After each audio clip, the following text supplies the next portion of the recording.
For all intent and purposes, the Ukrainian plan could very well be successful. My friends, today you will discover Ukraine's brilliant plan to unblock Bakhmut, as well as how exactly they intend to reconquer Crimea. That information comes directly from one of Wagner's commanders-in-chief, nicknamed Lotus. You guys will literally be welcomed into the headquarters of the Wagner PMC. As you can imagine, there's an important component of time for the Ukrainians. It's like a race against the clock to counterattack before the city of Bakhmut falls. Problem is, there was a rapid change of weather, with temperatures dropping and heavy snowfall, meaning that mud season is not over yet and that the Ukrainian offensive might have to be delayed, because all this snow will eventually turn to mud, thus giving the Russians more time to prepare their defenses. Just do it! What are you waiting for?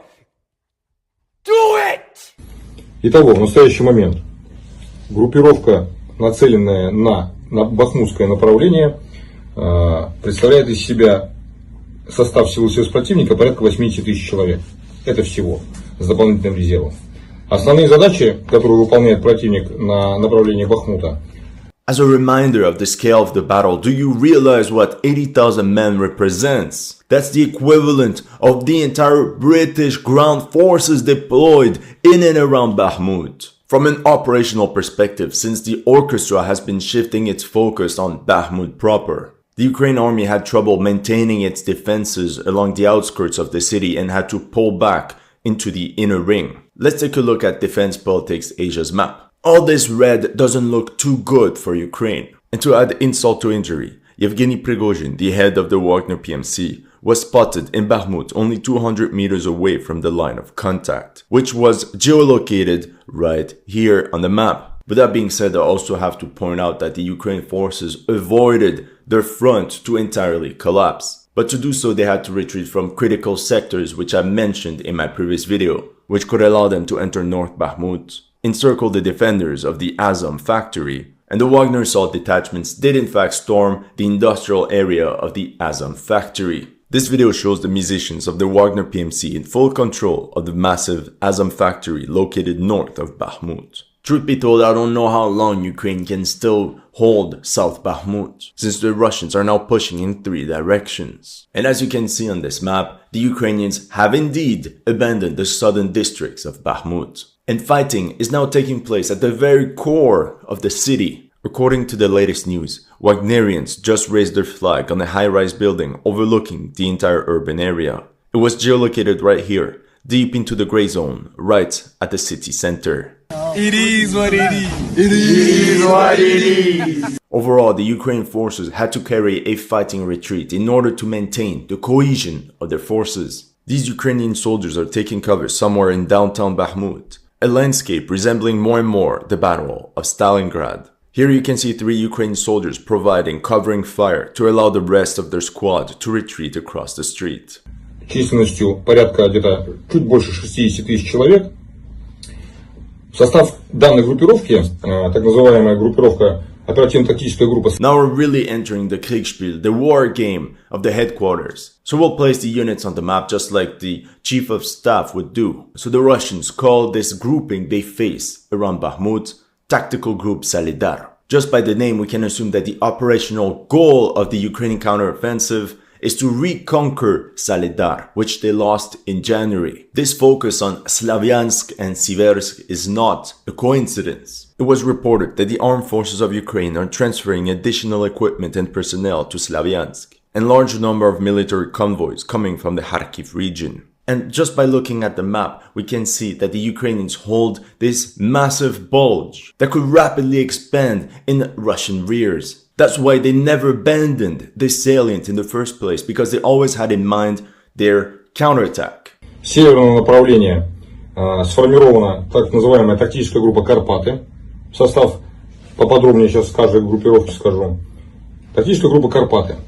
Group North, aka Karpati Tactical Group in the Siversk sector. From an operational perspective, we have to look at the Bakhmutka River, which separates the battlefield and the town of Bakhmut in two. This is what Commander Lotus had in mind when explaining the maneuver. Ukrainians could gather their forces and attack east of the river, captured the set of heights overlooking the battlefield, and then stormed Soledar, followed by a hook towards Bakhmut, to trap and encircle Wagnerian forces on the west bank of the river. Right off the bat, this seems to be the main thrust of the Ukrainian counteroffensive. And once again, it's not a coincidence because these Ukrainian troops in Siversk have proven to be extremely competent. They have been holding the front since July 2022, and they keep launching devastating counterattacks on the Russians. Like you can see in this video, where 2 Ukrainian T-72s and a BMP-2 are storming an isolated Russian squad and firing at them at point blank. It's very possible that this Siversk grouping will be reinforced by units equipped and trained by NATO in the coming days, like these Ukrainian tank crews finishing their training on the British Challenger 2s, who will be supported by Ukrainian grenadiers transported by these German Marder IFVs, as well as by these Ukrainian soldiers aboard the French AMX-10RC armored fighting vehicles. Same story for the Ukrainian artillerymen that completed the course on the British AS-90 armored self-propelled howitzers, an artillery piece that can sustain a rate of fire of 120-155mm shells per hour.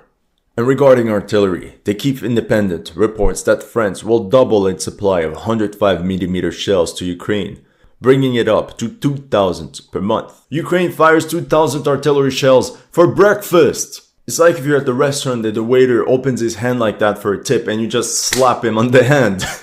Славянск, Северск. Ее задача идет сдерживание наступления подразделений ЧВК «Вагнер» и охватывание его с кольцом северо-северо-западного направления.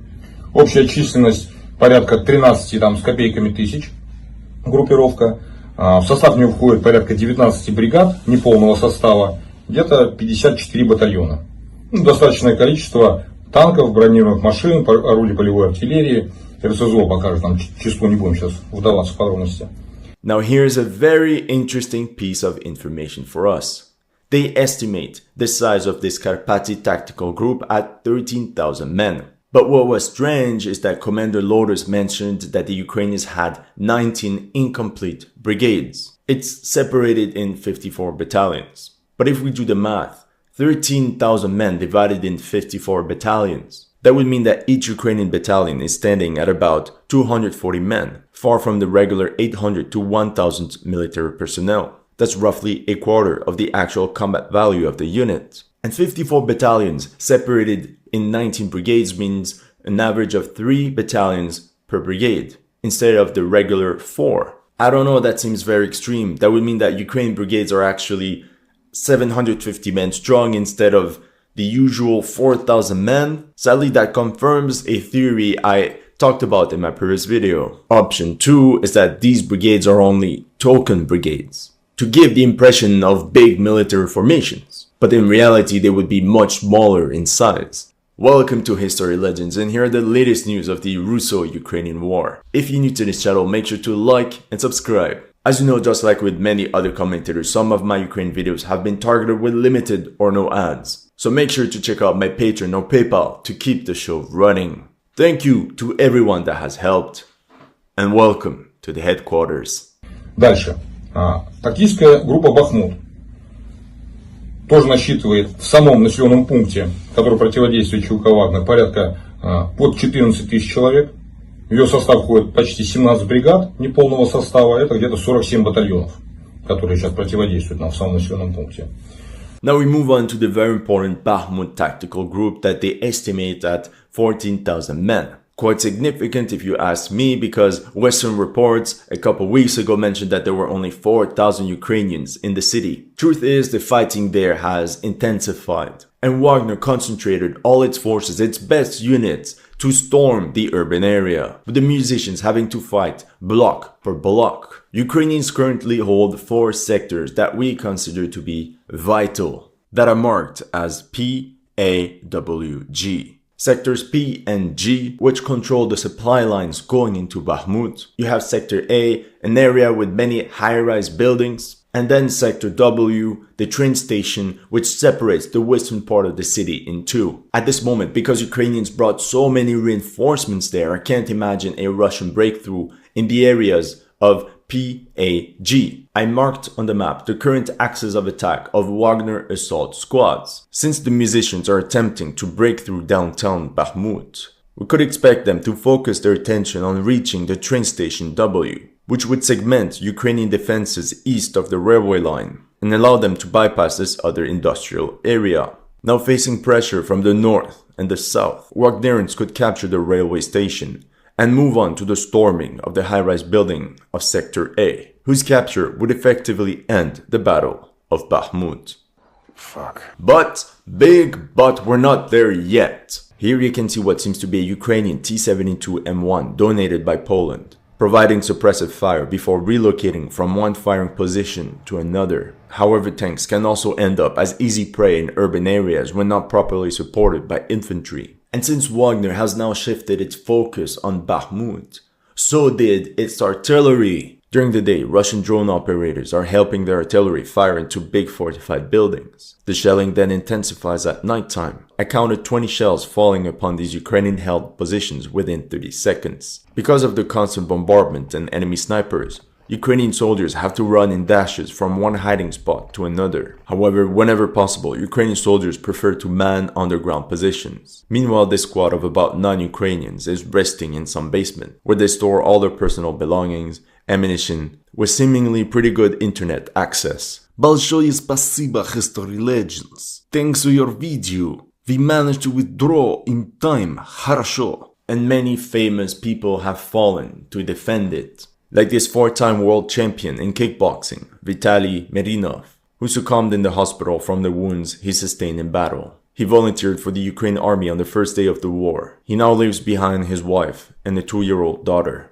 Now the thing is with this Wagner video is that they tell us Ukrainian strength and forces, but they don't show their own forces. What's interesting is that General Milley estimated that the Wagner PMC has about 6,000 elite fighters in Bakhmut, supported by 20 to 30,000 new recruits, many of whom come from prisons. Let's assume that half of all of Wagner's forces are directly involved in the urban battle of Bakhmut, roughly 15,000 soldiers. That would mean a ratio of 1v1 between the attacker and the defender. And there are many reports stating that this elite component of the Wagner PMC specifically attacks during the night using night vision equipment, while Ukraine forces counterattack during daylight hours. In turn, this makes them more visible to Russian drone operators. But here's another important factor regarding Wagner. Prigozhin started recruiting prisoners en masse around September 2022. But that means that by March or April, their 6-month contracts are completed. We can assume that thousands upon thousands of these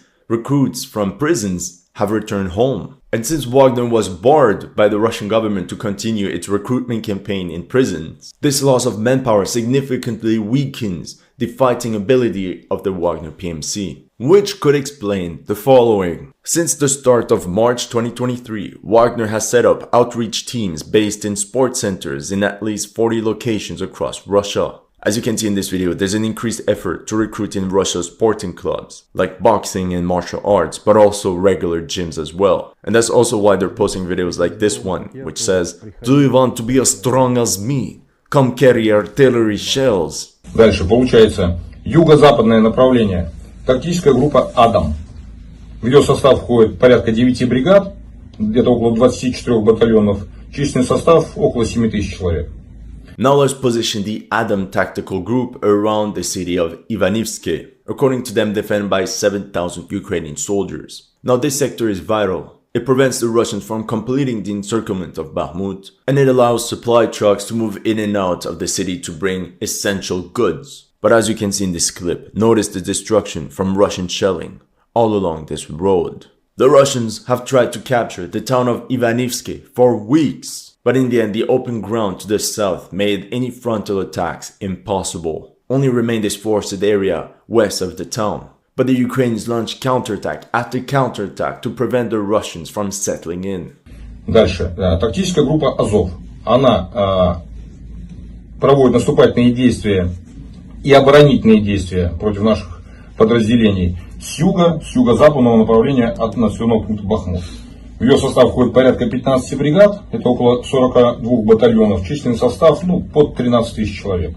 And now the last one, the Azov Tactical Group. Estimated at 13,000 men, a pretty significant force if you ask me. It's the same size as the Karpaty Tactical Group, but concentrated on a much smaller front, centered on the presence of the 3rd Azov Assault Brigade. So this might give us another clue as to what the Ukrainians are preparing. How I see the plan is that Bakhmut has to hold in order to pin down as many Russian forces at the center. This is when the northern group would attack, like a punch, going south, coupled with another strike from the south across the Donbass Canal. If true, this plan is definitely ambitious. It could break the siege of Bakhmut, but it could even push towards Luhansk, where they could recapture the towns of Lysychansk and perhaps even Severodonetsk, and undo 6 months of Russian gains. Наемников варьируется в зависимости от активности боевых действий и усталости подразделений.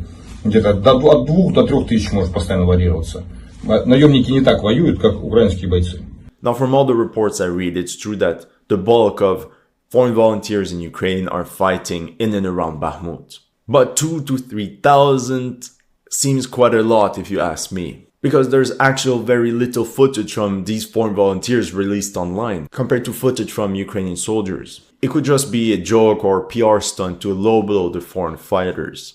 Украинские бойцы воюют достаточно достойно. Наемники все-таки посыкивают и пытаются впихнуть украинские подразделения на перемалывание.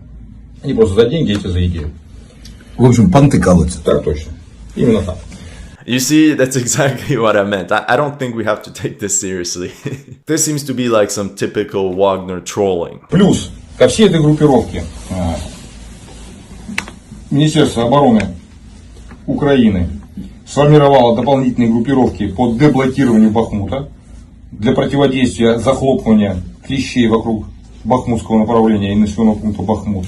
Общая численность группировки задействована для этих мероприятий, помимо находящихся в этих тактических группах, где-то порядка 15-16 тысяч, разделенные пополам.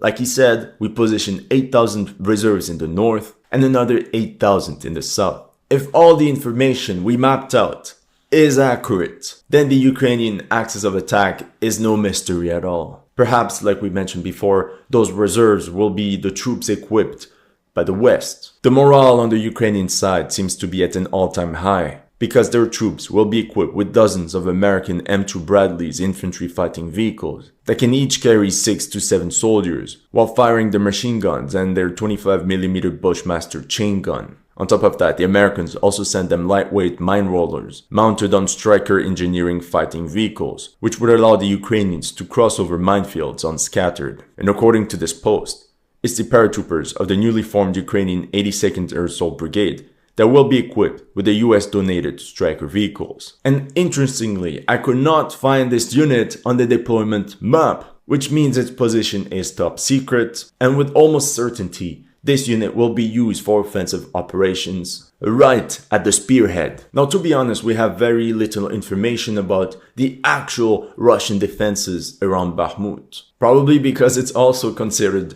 top secret. To counter all these incoming armored vehicles, the Russians are bringing a number of 100mm MT-12 Rapira anti-tank guns from storage to the front. Although these anti-tank guns date back from the 1960s, their armor-piercing rounds have a penetrating power of 120mm of armor at a range of 3,000 meters. Ну и плюс дополнительный резерв, который находится, начиная от Константиновки, Дружковки, Краматорск, Славянск, это еще порядка 20. Итого где-то в среднем получается около 80 тысяч задействовано.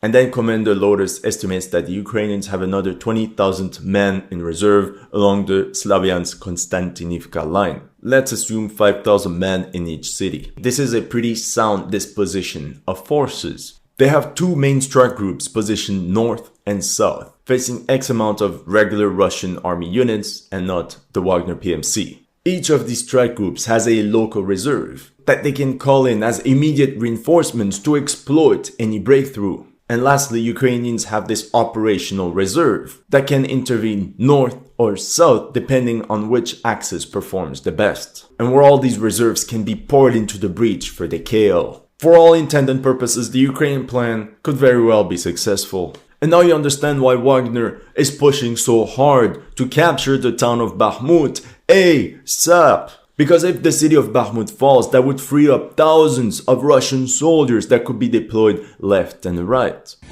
В самом населенном пункте Бахмут и вокруг его пригородов выполняют задачу порядка 60 бригад. Это около 160 батальонов, ну не полного личного состава. Где-то около 60-62 тысяч личного состава. Танков порядка 280-300 единиц. Боевых машин где-то около 1200 единиц. Орудий полевой артиллерии до 300 единиц. И РСЗО порядка 93 единиц. 300 tanks and 1,200 infantry fighting vehicles is a lot. But we don't know the proportion of new NATO equipment compared to old Soviet one. And most importantly, like we have seen so many times in this war, the decisive factor will be artillery and how these armored columns will be sent into battle. There was this footage that was recently released of a Ukrainian column. You can see them advance, completely exposed to the main road, with multiple armored vehicles knocked out, and the surviving crews and infantry retreating in a huge pack along the same exposed road, to be picked up by a bunch of civilian cars and trucks. So notice this dichotomy between the modern Western equipment that the Ukrainian army is using and the civilian trucks that they're also using. Поэтому группировка насчитывает порядка 80 тысяч человек в так называемом Донбасском кольце. Это достаточно боеспособные подразделения, которые выделила Украина на этом направлении для противодействия активного, быстрого продвижения ЧВК «Вагнер». Сложно, противник достойный, ведет себя достойно, не бежит, ковыряется, ну и будем говорить так, работает за идею противодействия как нашим подразделениям, так и российским подразделениям. Notice how they're praising Ukrainian troops, as opposed to the Ukrainian side and the Western media that keeps mocking the Russians or even represent them as subhuman. Дополнительно, противник на настоящее время формирует и наращивает группировки на Лиманском направлении для противодействия подразделениям ВСРФ и подготовки к контрнаступательным действиям. Okay, so now they mentioned the Ukraine grouping in Liman, but he doesn't provide much information about it. I could be wrong, but I feel the momentum for a big offensive in the Crimea sector has passed. At the same time, there was this video of a column of 4 recently delivered Humvees driving somewhere in the forest of Liman, Crimea. Формирует достаточно большой ударный кулак на направлении Днепра. For the OGs that remember, this is something I brought up 2 to 3 months ago. Ukraine is actually forming 2 brand new army corps at the rear, one in Dnipro and one in Poltava. If you pay attention to this deployment map, you can notice 6 Ukrainian brigades near Kremenchuk, whose real positions are not disclosed. But we can clearly see that the 116th, 117th, and 118th Mechanized Brigades are the ones that the Russians reported being formed in Poltava. But also notice that there's zero information about these 3 brigades, 2 mechanized ones and the 3rd Tank Brigade. The fact that there's so much unknown information about all these units, these mechanized and tank brigades being formed at the rear, goes to show that Ukraine is in fact assembling a big armored fist in Dnipro. Задача которого предположительно будет выдвижение Запорожского направления и рассечение группировки РФ на 2 составляющие. От Запорожья в сторону Мариуполя и от Запорожья в сторону Мелитополя. Дабы блокировать сухопутный коридор вдоль береговой линии Азовского моря. Oh, what did I tell you? Assault in Zaporozhye Oblast, towards Melitopol and perhaps Berdyansk. Me to believe that perhaps the Russian offensive against Vohletar was meant to stall Ukrainian plans and cover the road leading directly towards Mariupol. History legends proven right by Commander Lotus in person. A strike on Melitopol and Mariupol. Once again, this goes to show that the Russians are not completely oblivious to what is happening behind the scene. Talking about the Battle of Vohletar, there was this interesting post. We're told that the Russians managed to recover a T-72B3 tank and a BMP-2 IFV from this tank graveyard. And this post was followed by this next one. The Ukrainian SBU Alpha SSO struck abandoned Russian armor near Vohledar by drone-dropped munitions. Because a lot of the footage we see posted online by the Ukrainians, namely the very famous drone dropping of grenades right into tank hatches, is most likely done on already abandoned or destroyed Russian tanks. And now we can easily see how a Russian tank might be counted as destroyed multiple times. И одна из группировок, которая формируется в районе Херсона. Это так называемые группировки и очаги напряжения, что Лиманская, что Херсонская. This seems to be some sort of professional slang, voltage boxes. I think by that he means secondary zone of operations. The role would be to pin down as many Russian forces as possible. Плюс в случае взятия ЧВК Вагнер населенного пункта Бахмут высвобождается группировка порядка 80 тысяч, которая способна развить наступательные действия в направлении Донецка. Или севернее Донецка, или южнее Донецка, охватывая его, находя слабые места. Oh my god, what did he say? I'm shocked. I'm actually shocked. A Ukrainian attack on Donetsk city. And honestly, it just makes so much sense because this leads us directly to the Russian attack on Avdiivka, which I consider to be a similar preemptive strike to the one in Vohledar. Commander Lotus believes that the strike force assembled in Bakhmut could be deployed 30 kilometers to the south and strike right in between the major cities of Orlivka and Donetsk, aka the rebel capital, perhaps even encircle it with a combined attack from the Vohledar-Marinka sector. This thrust could also cut the Russian front in two and bring the fight dangerously close to major supply hubs of Taganrog and Rostov. And the staging ground for this offensive would be the fortress of Avdiivka. Around the 8th of March, it was first reported that the Russian troops had resumed the offensive in the direction of Krasnohorivka, which culminated by the 15th, when it was announced that they had stormed and captured Krasnohorivka and pushed across the railway line towards Stepave. As of now, the situation remains very tense, especially after the Russians cleared Kamianka, all the while pushing towards Novokalinove to increase the size of the salient. This maneuver, coupled with the push from the south in Vadiane, means the possibility of the encirclement of the fortress could become a reality. And now there's only 10 kilometers before the two tips touch, but this time open ground only defended by 4 to 5 villages. Now the situation at Avdiivka was really critical at some point, and the Ukrainians had no other choice but to dispatch additional units of the 53rd Brigade to plug the gaps. Which is very interesting because that 53rd Mechanized Brigade was said to be one of Ukraine's units to be reformed in Dnipro for the spring counteroffensive. This goes to show that the situation was bad enough for this reserve unit to be called in as reinforcement. Поэтому это нужно взять во внимание, обязательно продумать линию обороны и возможности противника на развитие контрнаступательных действий на этих направлениях. That's all I have for you today. I hope you liked this special video where you stepped right into the headquarters. If you're new to this channel, make sure to like and subscribe. And if you want to support my work, make sure to check out my Patreon or PayPal. The links will be in the description.